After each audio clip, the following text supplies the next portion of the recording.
దేవుని స్తోత్రం. మీ అందరికీ వందనాలు. Praise the Lord. బాగున్నారా? దేవునికి మహిమ కలుగును గాక. మీ అందరూ ఆశీర్వదించబడుతున్నారు, బలహీనత నుండి విడిపించబడుతున్నారు. మరి నా గురించి అలాగే మీ గురించి మేము ప్రార్థన చేస్తున్నాం. మా గురించి మీరు ప్రార్థన చేస్తున్న ప్రతి ఒక్క కుటుంబానికి నా హృదయపూర్వక వందనాలు.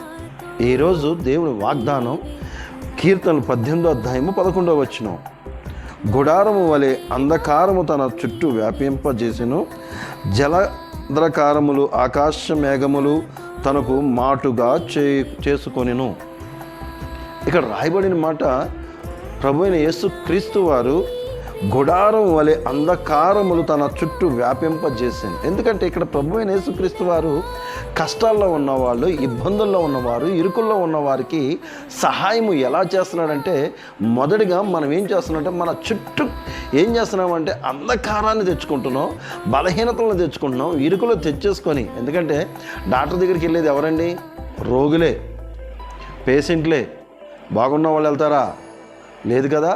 అలాగే మన ఆత్మీయ జీవితంలో ఉన్నవారు ఏం కాదులే దేవుని నేను డాక్టర్ దగ్గరికి వెళ్ళి టాబ్లెట్ వేసుకుంటున్నా అనుకుంటున్నాం. కానీ మొదటిగా దేవుని దగ్గరకు వచ్చి, ప్రభువా నాకున్న బలహీనతను తీసివేయ్యా, నాకున్న ఇరుకును తీసివేయ్యా, ఎన్నో నెలలుగా ఈ బాధపడుతున్నాను, ఎన్నో నెలలుగా సమస్యతో ఇబ్బంది పడుతున్నాను, ఎన్నో నెలలుగా ఈ యొక్క బలహీనత నుండి లేవలేకపోతున్నానయ్యా, నన్ను క్షమించు అని ఎప్పుడైతే మొదట దేవుని దగ్గరికి వస్తారో అటు తర్వాత వైద్యుని దగ్గరికి వెళ్ళాలి. వైద్యుని దగ్గరికి వెళ్ళొద్దు, టాబ్లెట్లు వేసుకోవద్దని అంటలేదు. ఆ టాబ్లెట్లు పట్టుకొని కూడా, ప్రభువా ఈ టాబ్లెట్లను ఆశీర్వదించని ప్రార్థన చేసుకుంటే నువ్వు ఆశీర్వదించబడతావు. అంతేగాని మనం అంధకారాలు అన్నీ మన చుట్టుకున్న తర్వాత యోనా ఏం చేశాడండి? అంతా అయిపోయిన తర్వాత ప్రార్థన స్టార్ట్ చేశాడు. కనుక మనం అలా కాదు, దీపం ఉండగా ఇల్లు చక్కబెట్టుకోవాలి.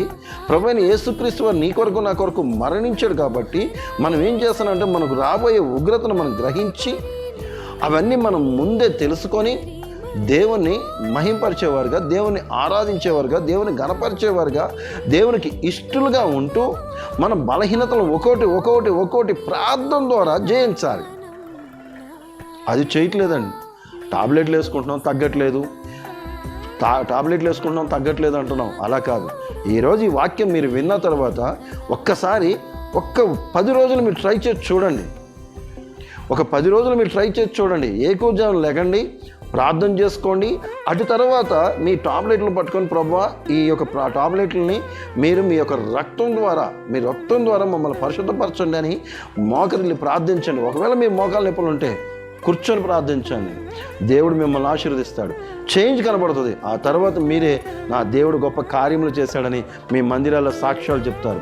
మీ మందిరాల్లో మీరు సాక్ష్యాలు చెప్పట్లేదు అంటే ఆశీర్వాదాలు కోల్పోతున్నారు. కాబట్టి మీరు అంధకారాలన్నీ మీ చుట్టూ కంచె వేయబడుతున్నాయి కాబట్టి వాటి నుండి తప్పించండి. అంతేకాదు, ఒక మాట మాట్లాడుతుంది ఇక్కడ, చుట్టూ వ్యాపింపజేసెను, జలాంధకారంలో ఆకాశ మేఘములు తన మాటుగా చేసుకొనెను.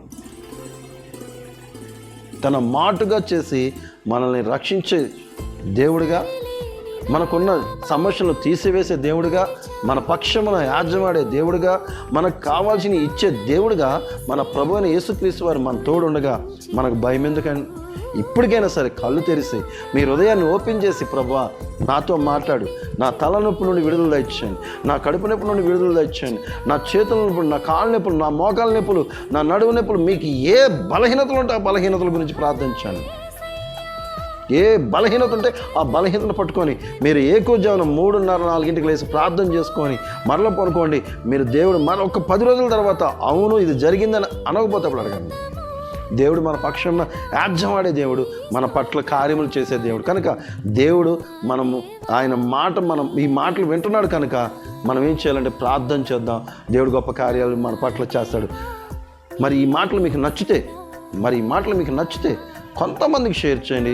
దేవుడి కొన్ని మాటలు దీవించను గాక. తల వంచుకుందాం, కన్నులు మూసుకుందాం, ప్రార్థిద్దాం. పరిశుద్ధుడ, జీవాధిపతి, జీవం గల తండ్రి, నీకు వందనాలు. అవునయ్యా, మేము బలహీనంలో ఉన్నప్పుడు మాత్రమే ప్రార్థిస్తున్నాం కాదు నా తండ్రి. బలహీనము రాక మునిపు మేము ప్రార్థనలో ఉండి జయించే కృపను మాకు దయచేయండి.